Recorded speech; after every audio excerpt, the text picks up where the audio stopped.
With me now is Sue Henry, Deputy Chief, Calgary Emergency Management Agency, and Deputy Commander of Canada Task Force 2. We're also with Kit Hoffer from Canada, the Canine Handler, Canada Task Force 2, and we're with Bailey, also of Canada Task Force 2. Sue, thanks so much for being with us and taking a bit of time to chat with us today. Thanks for having us. Wonderful to have you here at RP17. Maybe if we could talk a little bit about HUSAR, and if you could describe the work of HUSAR in Canada and a little bit about Canada Task Force 2. You bet. So there's currently 5 HUSAR teams across the country. It's heavy urban search and rescue teams that are also designed and configured for all hazards disaster response. So Canada Task Force 2 particularly is out of Calgary, Alberta, and we've got a great partnership with our provincial agency, the Alberta Emergency Management Agency, as well as Public Safety Canada to ensure that we have wide-scale disaster response within Alberta and the ability to back up the other 4 teams. Canada Task Force 2 has been fortunate to deploy to a number of events and most recently spent some time in Fort McMurray in Alberta to assist there.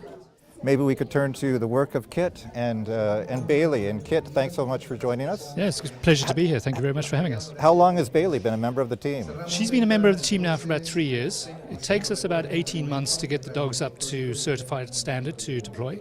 And she's just over 4 years old. She's a female border collie. And describe to us, if you could, the work that Bailey does when she arrives at a scene. So Bailey is a heavy urban search and rescue dog.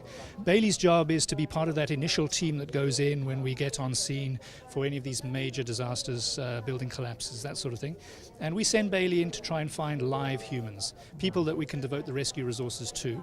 Amazing. I'm sure Bailey has faced a myriad of situations. Yes, it's challenging work for dogs, for sure, but they can do a lot of things that we can't, and with that nose, which is an instrument in of itself, it's amazing how fast they can clear a building for us. And clearing a building for us is as important as finding somebody, I'm sure. because then we don't have to devote the rescue resources. Right.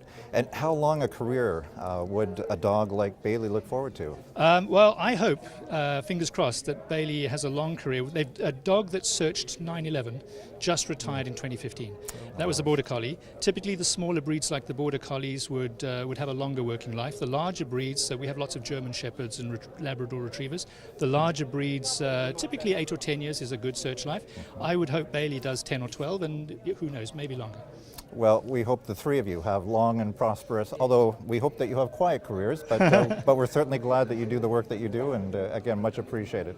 Thanks so much for spending some time with us. Thank you very much for your interest in our Canadian Task Forces. Thank you. From RP17 in Montreal, I'm Jamie Tomlinson, Public Safety Canada.